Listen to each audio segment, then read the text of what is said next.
Alam mo, mga alaskador at alaskadora, ito yung pinag-uusapan namin ng aking sister-in-law na si Ditas Cruz at yung kanyang nanay na si Tita Loli Cruz. Hello sa inyo na nanonood ngayon. Ano? May napapansin ba kayo lately? Parang bawat araw may bagong episode sa Senate Flix. Senate Flix. May umiiyak, may nanginginig ang boses, may dramatic pause, may hawak sa dibdib. May malalim na buntong hininga na parang audition para sa Best Actor in a Political Miniseries. Kulang na lang, dramatic soundtrack. Meron tayo nung kanina. Lilinawin ko guys hindi ko minamaliit ang emosyon. Hindi porket politiko, robot na. Tao rin sila. Napapagod, nasasaktan, naiipit, nasistress. Alam ni Director Matibag yan. Pero may malaking pagkakaiba ang tunay na emosyon at performative emotion. Big words na naman performative. At doon na nagkakaroon ng problema. Kasi noon, gumagana pa ito nung panahon ng legacy media, nung mga lumang tao tulad ni Sec Ronald Llamas. Noong araw, kapag may politikong umiiyak sa TV, automatic yun Award dyan legacy. I sincere. I walk right into that. Yeah, you did, brother. Ay, sincere, mabait, may puso. Di ba? Pag nakikita, paiyak-iyak. Kaso ngayon, nag-level up na ang audience. Ang modernong Pilipino ngayon, sanay na sa edited clips, viral breakdowns, scripted apologies, weaponized emotions, at yung tinatawag na political performance art. Alam na alam ko yan. Kaya ang tanong agad ng tao, hindi, naantig ba ako? Yan. Ang tanong nila ngayon, teka, sincere ba talaga to o pang camera lang? Ano pinapatama mo si Prof. Guido? At masakit man pakinggan, yan. pero maraming elected officials ang hindi pa rin nakaka-move on sa lumang formula. Akala nila more tears equals more trust. Yan. Hindi nila napapansin. Habang dumadami ang dramatics, mas lalong nababawasan ang credibility. Basahin niyo yung mga QSS, basahin niyo yung mga survey. Malalaman ninyo yan. Kasi ang ordinaryong Pilipino ngayon, problemado sa presyo ng bigas, sa pamasahe, sa tuition, sa trabaho, sa ospital, sa utang. Tapos makikita nila sa Senado, emotional privilege speech, iyakan, drama-drama. Another televised meltdown, another I'm deeply hurt, my feelings monologue. Sila naman walang luxury para umiyak ng naka-makeup under Senate lighting. At doon pumapasok ang public resentment. Kaya ngayon, ang tingin tuloy ng marami sa Senado, hindi na upper chamber. Oh, what? Parang upper box na ng isang noontime show. Tandaan, iba ang authenticity sa drama. Mas gusto ng tao ang diretso magsalita kaysa dramatic. Mas gusto nila ang competent kaysa emotional. Mas gusto nila ang tahimik pero nagagawa. Sorry. Inakat mo yung sarili. Mas gusto nila ang tahimik pero may nagagawa kaysa maingay pero puro monologue. Parang si Director Matibag lang. Kaya mapapansin ninyo, yung mga politikong mabenta ngayon, tignan ninyo, hindi necessarily pinakamadramang magsalita. Supremo! Yun. Dahil marunong na pumilatis ang tao. Alam na nila ang difference ng pain sa performance, ng concern sa calculation, at ng leadership sa live action teleserye. Kaya siguro ito na ang pinakamalaking warning para sa mga elected officials ngayon. Kapag araw-araw kang umiiyak sa camera, darating ang punto na hindi ka nakaaawaan ng tao. Mapapagod sila. They will be indifferent. The opposite of love is not hate. It is indifference. Yeah. At sa politika, walang mas nakakatakot kaysa sa botanting wala nang pakialam sa palabas mo. Herman That is Herman Cut. Talaga naman. Ikaw, Nagsasawa ka na ba? Nagsasawa na ba kayo? naantig ka ba sa mga... Ati pa. Naantig ka ba? Hindi, problema si... Natakot lang ako. Antartak. Galit. Pero nakakita. Pero, Grabe, no? That will live in infamy. Infamy. This is Itong mga nangyari ditong nakaraang mga araw. Ay, nako. I agree. Grabe, pagtatawanan niya at kagagalitan niya sa ating kasaysayan. At nangyayari na ngayon sa international media. Nakakahiya.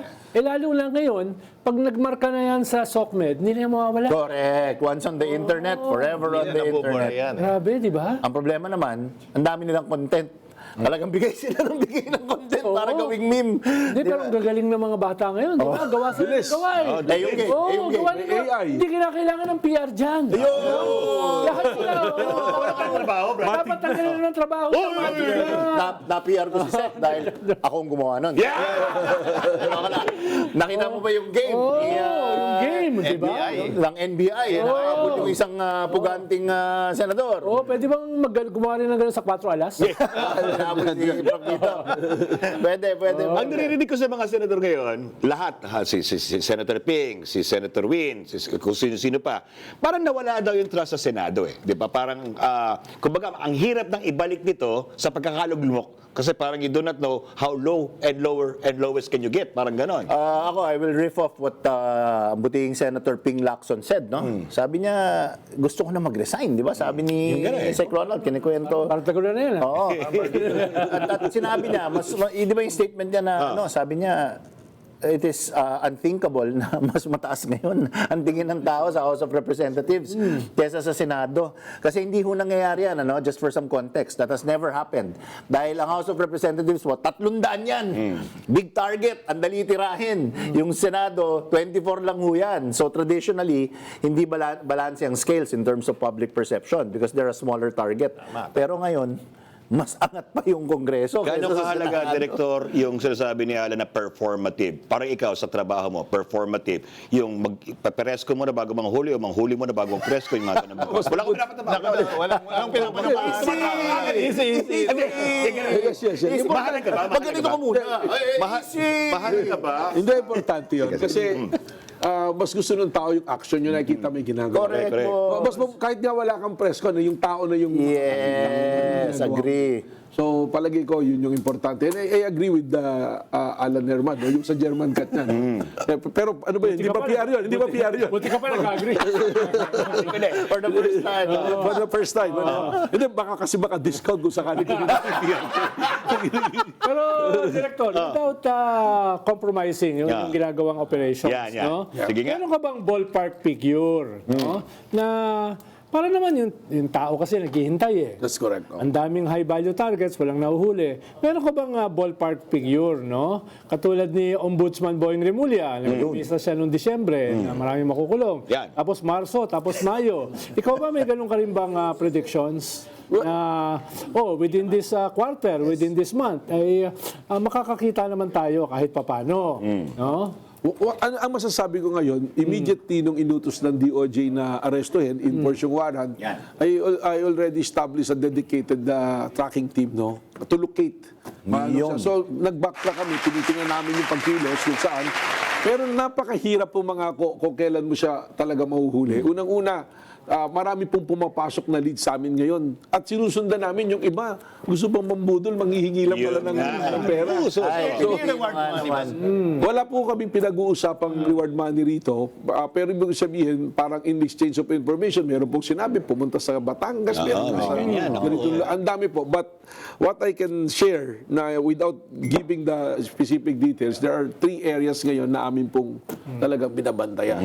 And I'm asking help from other personalities and agencies na nasa intelligence network para matulungan po kami. Correct. Pero iba kasi ang mundo natin ngayon, Director eh. Gusto na. Di ba? Ngayon, ang dami mong technology eh. Yeah, we're Diba? using it now. From CCTV, drones. no? Correct. Yung misis ni Alan, alam ko nasaan siya kahit saan pumunta eh. Baka may tag, ano yun? Yung tag yun, yung tag. Isang tag lang yun. Tulog ako, Director. Tapos synergically implant yung chip. We're using that technology. We're using that. We have technology. Meron kami sa NBI na ginagamit. Kaya nga meron kaming specific targets kayo na tinitingnan. Correct. Pero napakahirap po talaga. We'll be very honest with you. Mahirap yung nangyari. Yung Pilipinas, as it is, ang daming high-value target na hinahanap natin. Si Atong Ang, si Bantag is there. Pero we don't treat na parang iba kung paano yung protocol namin. Yun lang. Mas malawak lang yung scope namin. Inabi ko nga, may dedicated group to do the location and arrest of Senator Bato. Pero ba kailangan nyo na ng supernatural power? Yun. Well, si Doc Guido kasi Yan. psychic yan eh. Yan. Sidekick. Hindi ba sidekick? Sidekick. We don't remove that possibility. Pwede kayo pumunta sa manghuhula. Kasama na rin. Tapos kung wala kaming drone, baka may manananggal na mag-bullet. Psycho, hindi psycho. No, we have drones. Meron naman kaming drones. Then we have technologies to... GPS, satellite, technology, di ba? Well, not to oversell it, Director, pero ang lumalabas sa social media ngayon, if there's a guy to do it, it's you. If there's anybody that's gonna bring him in, it's you. Mabigat po na trabaho, pero gagawin po natin yung makakain natin. Siguro, totoo po tayong nagdadasal. Hira po tayong magdasal, pero ngayon, we're really praying na we'll be guided. Ano po. Baka pwede po tayong tulungan ng mga magaling magdasal, pagdasal. Mahina ako dyan. Sino po ba marirekomenda nyo? Ito siguro. Patuala!